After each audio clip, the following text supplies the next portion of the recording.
Hello, everyone. I am Dr. Brian Perryman. I have over 30 years of management and consulting experience and use a variety of financial ratios and other tools in diagnosing a company's fiscal condition. The following is an overview of financial ratios used by management and management consultants in analyzing an organization's fiscal health. So we're going to look at 6 types of financial ratios, those being liquidity ratios, asset management ratios, debt management ratios, cash flow ratios, profitability ratios, and market value ratios. You will see a number of ratios, and we will just cover a few on each of the screens. So let's look at liquidity ratios. The current ratio is one that you may be familiar with. It's total current assets, those being cash, marketable securities that are short-term, and inventory divided by current liabilities.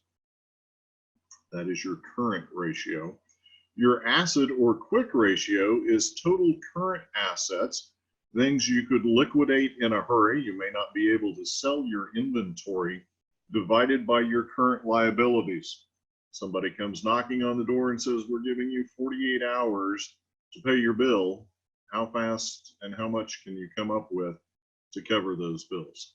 Your survival time ratio, for example, if you have $100,000 in liquid assets, those that are readily liquid, being cash, marketable securities, and any other readily liquid assets, divided by your average daily expenses. So if you have $100,000 in liquid assets and $25,000 in average daily expenses, your survival time, for example, would be 4 days, 100,000 divided by 25,000.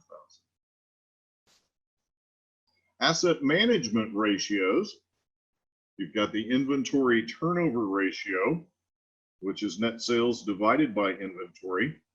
For example, if you had $90,000 in net sales and $30,000 in inventory, you would be turning over your inventory 3 times a month versus having $30,000 in sales and $90,000 in inventory, and you'd have a 3-month supply on hand. Your average collection period ratio, that being annual net sales divided by 365 to give you your average daily sales. Then you take your accounts receivable divided by your average daily sales to come up with your average collection period. For example, if you had $365,000 in annual sales and you had an average daily sale of $1,000 with accounts receivable of $23,000, your average collection period would be 23 days. This may mean that you need to make some adjustments in your credit terms.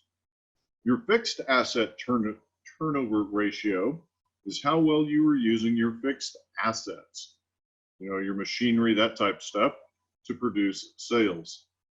Let's skip down to sales to accounts payable. It's how well you are able to pay your vendors.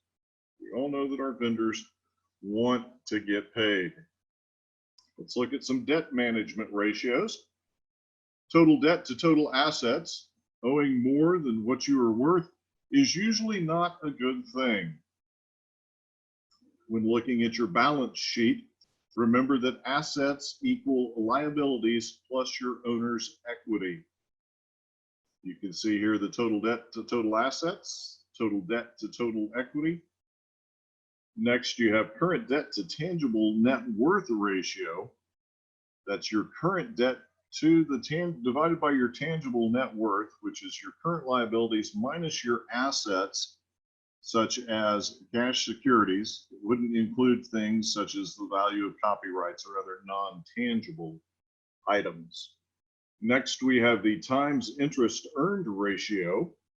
Are you earning more than what you're paying out in interest is the big question here. If you can't at least pay the interest on what you owe, you are in trouble. All right, let's move on to some cash flow ratios. The first one, the fixed charge coverage ratio, similar to the times interest earned ratio, except with this one you add lease payments and lease obligations to the calculation. Then we have the short-term debt coverage. Do you have enough money to pay your current bills? Operating cash flow divided by your short-term debt. We have dividend coverage. It's cash you have to cover dividends that your investors are expecting. And then we have capital expenditures plus cash dividends coverage. Here, can you pay the dividends and still afford your capital expenditures, such as new equipment, a new building, etc. Next, let's look at profitability ratios. The net profit margin, how profitable is your organization? Are you earning 2 or 3%, 15%? Next, you have return on assets. That measures how well that you are using your assets to make a profit. And then we'll skip down to ROI, return on investment. There are 4 different ways to calculate that. The most popular, the easiest one, is the net return on investment divided by the cost of investment.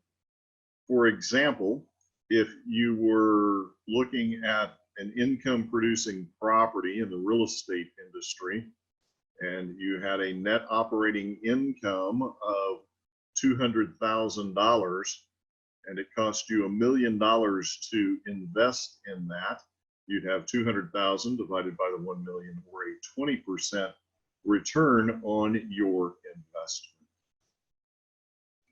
And let's look at some market value ratios.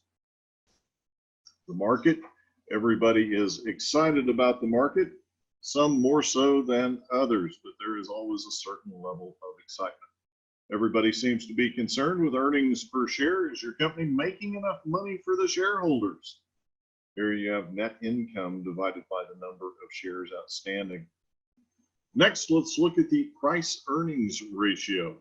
That's your price per share divided by your earnings per share.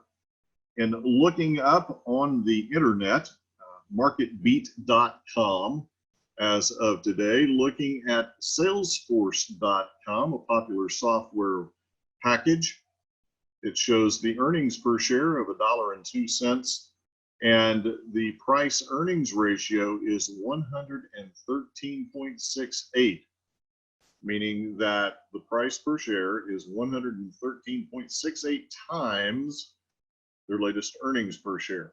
Current price per share on that stock as of today is $147.78. You also have book value per share, the market to book value, the dividend yield. People want to earn money on their stock purchases, and some of them pay out good dividends while others don't. And that's where you get into the dividend payout ratio. I suggest that you go to marketbeat.com, look up your favorite company, and do some research there. They have got all sorts of financial ratios to satisfy your needs. I thank you for your time today. Have an awesome day, and we'll see you in class. Thanks. Bye-bye.